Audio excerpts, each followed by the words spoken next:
I'm quitting my job. You'll support me and my kids while I find myself, my fiancée texted.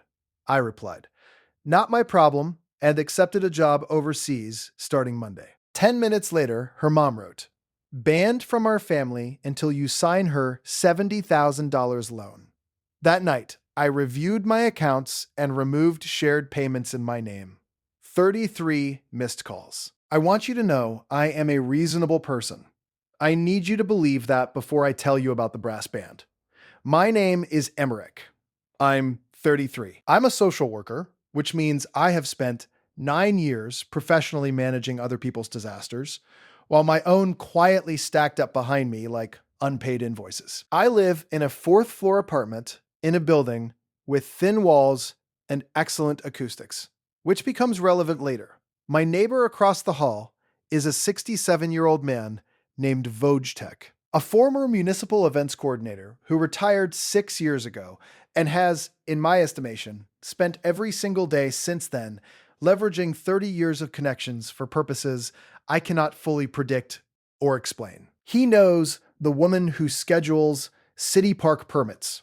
He knows 3 different brass band conductors by first name. He once got a parking fine erased by making a single phone call, during which he spoke in a language I did not recognize, and the fine simply ceased to exist. I used to think Vojtek was a minor character in my life.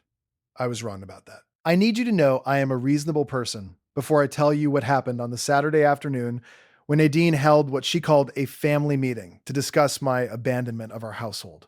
And 14 men in formal uniforms walked into that cafe with instruments. It was a Tuesday when it started. I had just come home, poured myself a glass of water, checked my phone, and found one text from my fiancée Nadine. I've been thinking a lot, and I've decided I'm quitting my job next week. I need to find myself.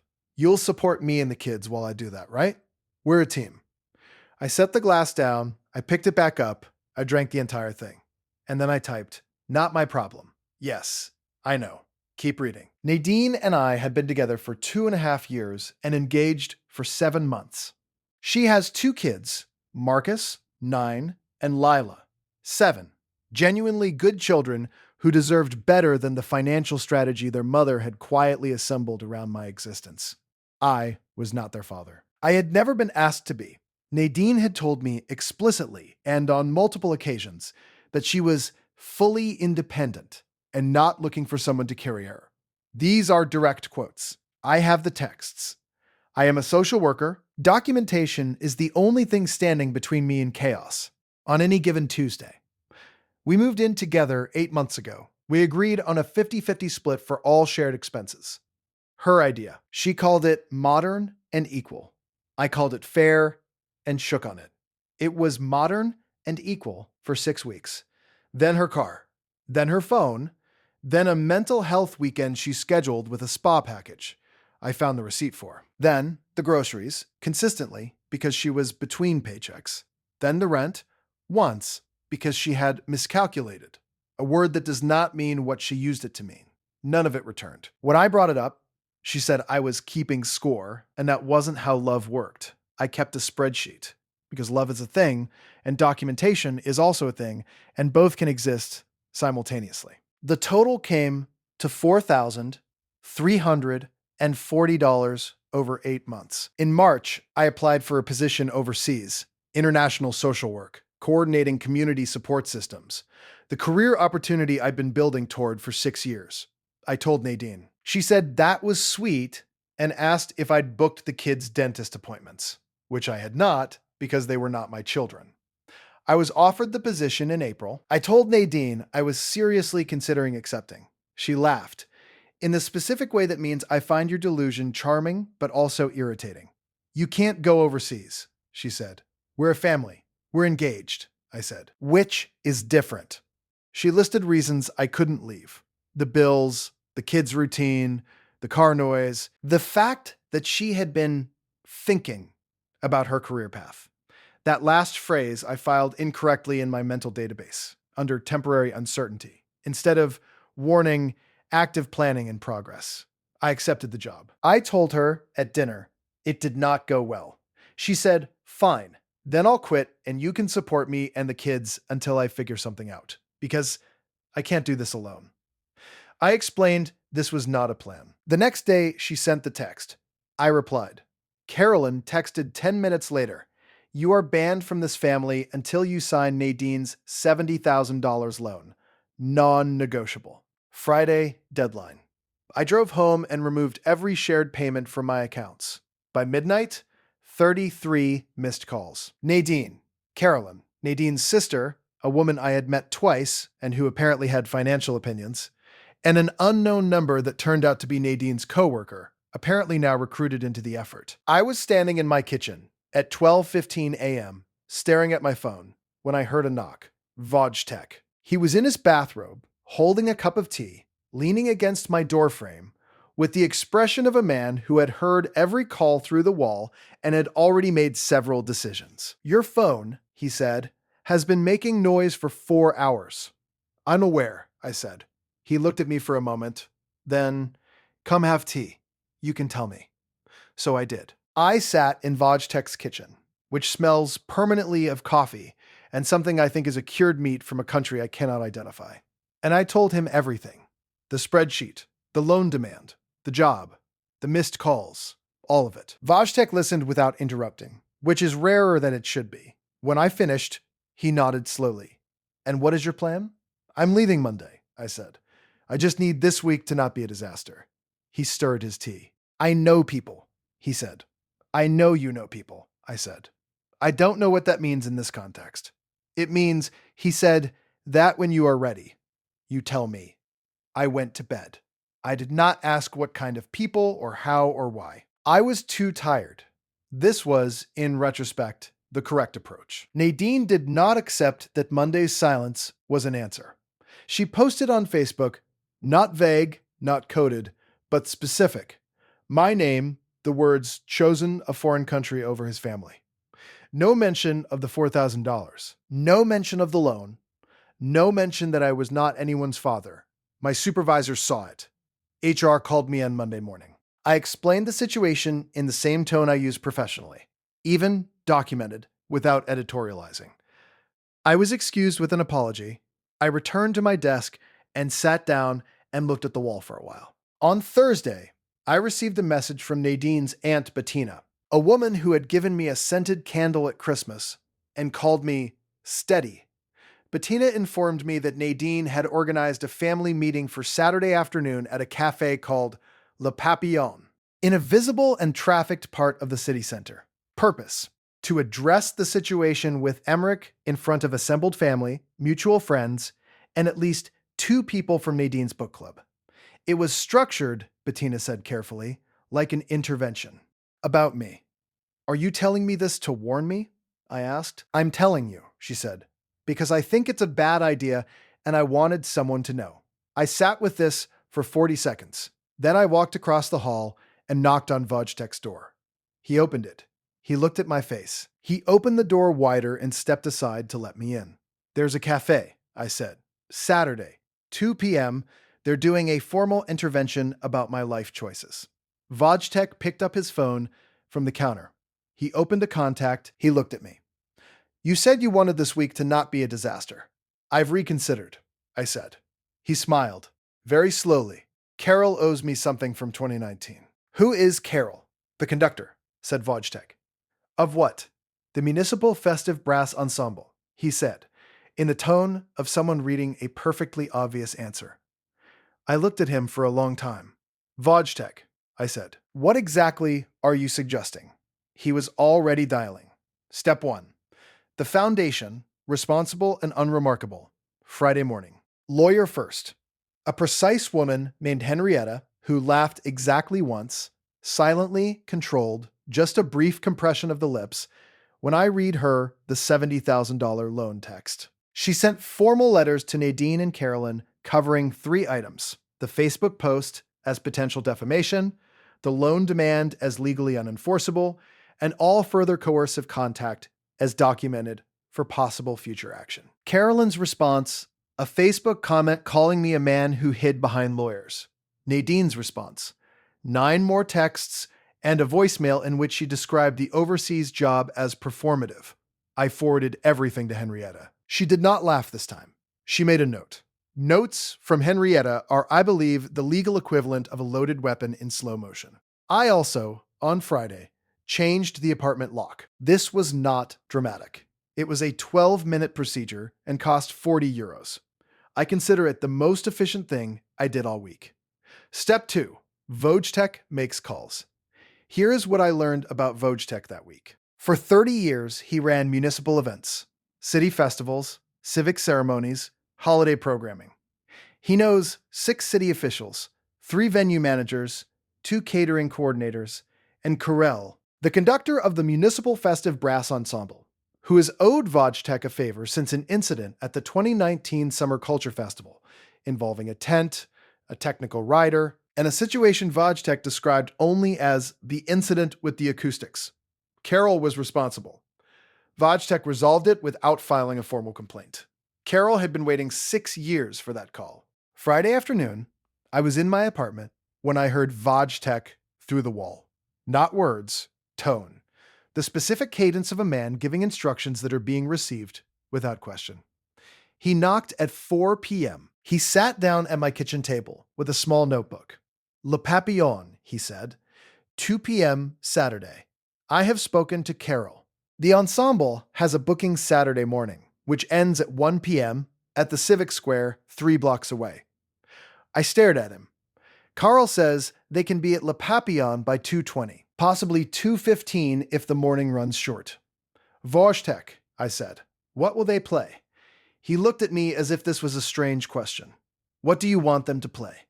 I thought about it. I thought about the HR meeting, the Facebook post, the 33 missed calls, the $4,340. The word performative. Do they know anything triumphant? I said. Something that feels like a conclusion. Vojtech wrote something in the notebook. Carol has opinions about conclusions. I trust Carol, I said, which was something I could not have imagined saying 6 days ago. There is one condition, Vojtech said. I must attend. I have not seen Carol conduct since 2019. I have feelings about this. Of course, I said. He nodded. Closed the notebook. Also, I am bringing Mrs. Horakova from the 3rd floor. She has wanted an outing. Who is Mrs. Horakova? She is 79. She will enjoy this. I had no grounds to argue with any of this. I did not try. Step 3. Saturday, 1:50 p.m. I arrived at Le Papillon 10 minutes early. The cafe is large, with floor-to-ceiling windows facing the street. It is the kind of place that is chosen specifically to be seen in, which I had noted and found darkly appropriate.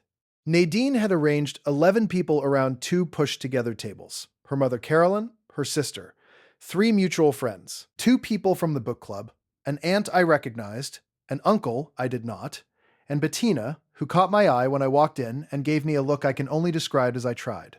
I sat down. I ordered a coffee. I was the only person at the table who had ordered anything, Nadine began. She had notes, actual written notes, on a folded piece of paper. She spoke about our relationship, my sudden decision, the impact on our family, the overseas job as running away, the loan as something she needed and that I was withholding. She spoke for approximately 7 minutes. Several people at the table nodded. Carolyn had the expression of someone who had been waiting for this moment. I did not interrupt. I sipped my coffee. I waited. When Nadine finished, she looked at me. I just want to understand why, she said. I want you to explain yourself. I set the coffee down. I folded my hands on the table. Nadine, I said, I'm going to say one thing, and then I'm done. Everyone leaned in slightly. I didn't leave our family, I said. I left a financial arrangement I didn't agree to in a relationship where the terms kept changing without my input. With a woman who, when I made a legitimate career decision, threatened to quit her job and demanded I sign a $70,000 loan. Those are the facts. I have documentation. What you're doing here, in front of these people, is what professionals call a pressure tactic. It won't work. I'm leaving Monday. The answer to the loan is no. I wish you genuinely well. Silence. Total, complete silence. Carolyn opened her mouth, and that is when the brass band arrived. Step 4. Carol, I want to be precise about the timing, because it was, and I say this with full awareness of how insane it sounds, genuinely perfect. Not perfect because I planned it to the second. Perfect because Vodtech had planned it to the second, and Vodtech's understanding of event timing was built across 30 years of professional practice. And Carol had apparently run the morning set 11 minutes early because of a brief rain delay that compressed the schedule, which meant the ensemble finished at 12:49 instead of 1 p.m., which meant they had been standing on the corner outside Le Papillon since 2:08. The moment Carolyn opened her mouth, the door of Le Papillon opened. Vodtech came in first. He was wearing a blazer. He had not been wearing a blazer earlier. He had apparently gone home and changed. Behind him, Mrs. Horakova, 79, in a very nice hat, holding Wojtek's arm and looking around the cafe with the expression of someone who had been promised entertainment and had arrived expecting delivery. And behind Mrs. Horakova, Carol. And behind Carol, 14 men in formal dark uniforms, each carrying an instrument, forming a single file column that wound from the door through the cafe's entrance corridor and partially back out onto the street. Carol was a short man with an extremely upright posture and the expression of someone who took his craft very seriously and who had been told by a man he respected that this occasion required something triumphant. He stopped in the center of the cafe. He looked at me. I gave him a very small nod because I did not know what else to do. Carol turned to his ensemble. He raised his baton. What they played was, I later learned, a condensed arrangement of a march chorale had composed himself for the 2017 city anniversary celebration, which he described to me afterward as something between a victory parade and a formal goodbye. It was loud. It was coordinated. Every person in Le Papillon, customers, staff, the 11 people at Nadine's carefully arranged intervention table, turned and stared. It lasted 4 minutes and 30 seconds. During those 4 minutes and 30 seconds, I drank the rest of my coffee.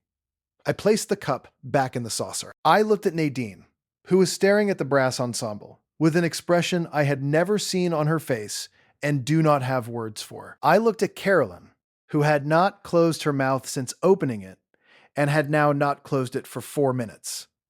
I looked at the book club members, one of whom was filming on her phone. I looked at Vodtech, who was standing with his arms crossed, and the expression of a man watching something come together correctly after a long wait.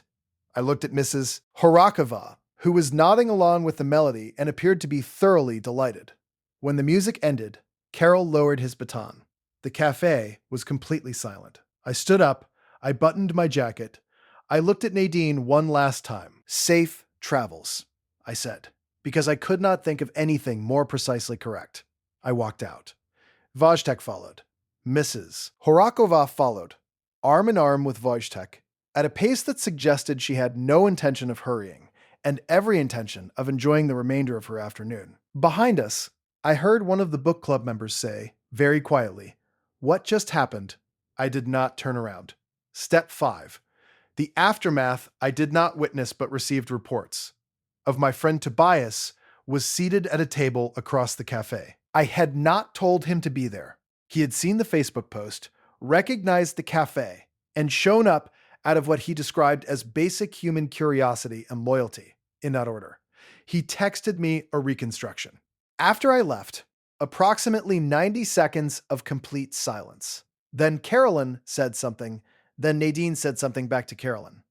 Then one of the book club members, the one who had been filming, said she thought I had made a fair point, actually, which triggered what Tobias described as a separate and distinct argument that had nothing to do with you. The mutual friends, he reported, quietly paid for their drinks and left in stages, the way people leave a party that has become a different party than the one they agreed to attend. Karel, he said, stayed for a coffee. He and Vodtech sat at the bar and talked for 40 minutes while Mrs. Horakova ate a pastry and watched the room with the satisfaction of someone at a theater. The ensemble stood outside for a while. A small crowd gathered. One of them, apparently, began playing something unrelated, and 2 others joined in, and for a brief period, the corner outside Le Papillon became an impromptu street performance. Tobias sent a photo. Tobias rated the entire afternoon 9 out of 10 and said he was taking away 1 point because nobody offered him food. I flew out Monday morning, 3 months overseas now. The work is real and hard in the way good work is hard, and I come home each day tired in a direction that feels correct. Here is what happened. The loan was never signed. Nadine sent 4 more texts over the following week. Angry, then conciliatory, then angry again, then a photograph of the kids at a park with no message. I forwarded it to Henrietta. She said it was not legally relevant. Carolyn has not contacted me since Saturday. The Facebook post was deleted 11 days after it went up. No apology, just gone. Bettina texted to let me know. I thanked her. She said she'd always thought I was steady, and she stood by that. Carol sent an email 3 weeks later, forwarded through Vojtech. He said Saturday was one of the more unusual deployment contexts for the piece, but that the timing was appropriate and Le Papillon's acoustics were adequate. He invited me to a proper performance when I returned. I wrote back that I would come. Mrs. Horikova has attended 2 more ensemble performances since then. She and Carell apparently get along well. Vojtech says she is good for the scene. Vojtech accepted a part-time consulting role with the city's events department. He started last week. His first act was reorganizing the permit filing system, which had not been updated since 2011. He texted me a photo of the new binder, color-coded tabs. I have never been more proud of anyone. What did I learn? I learned that the Vojtechs of the world, quiet people with notebooks full of 30-year-old favors, are not background characters. They are load-bearing infrastructure. They have been paying attention when you weren't. I learned that the kind of conversation designed to make you small in front of witnesses has one structural weakness. It requires you to stay still and absorb it. The moment you decline, the whole thing collapses. You don't need to argue. You just need to stand up and button your jacket. And the brass band, I will admit, didn't hurt. Eat it. Yes, Carell and the Municipal Festive Brass Ensemble are a real ensemble and they are available for bookings. No, I will not provide contact details. Vojtech handles that. Edit too. No, I will not be answering questions about the loan demand or the legal letters. Henrietta has a process, and I am not part of it. Edit 3. Vojtech update. He accepted the consulting role. He started last week. His first act was to reorganize the permit filing system, which apparently had not been updated since 2011. He texted me a photo of the new binder. It has color-coded tabs. I have never been more proud of anyone. Edit 4, she texted again. I showed it to Vojtech over a video call. He read it, set the phone down, made a note in his notebook, did not look up. Unimpressed. Good night.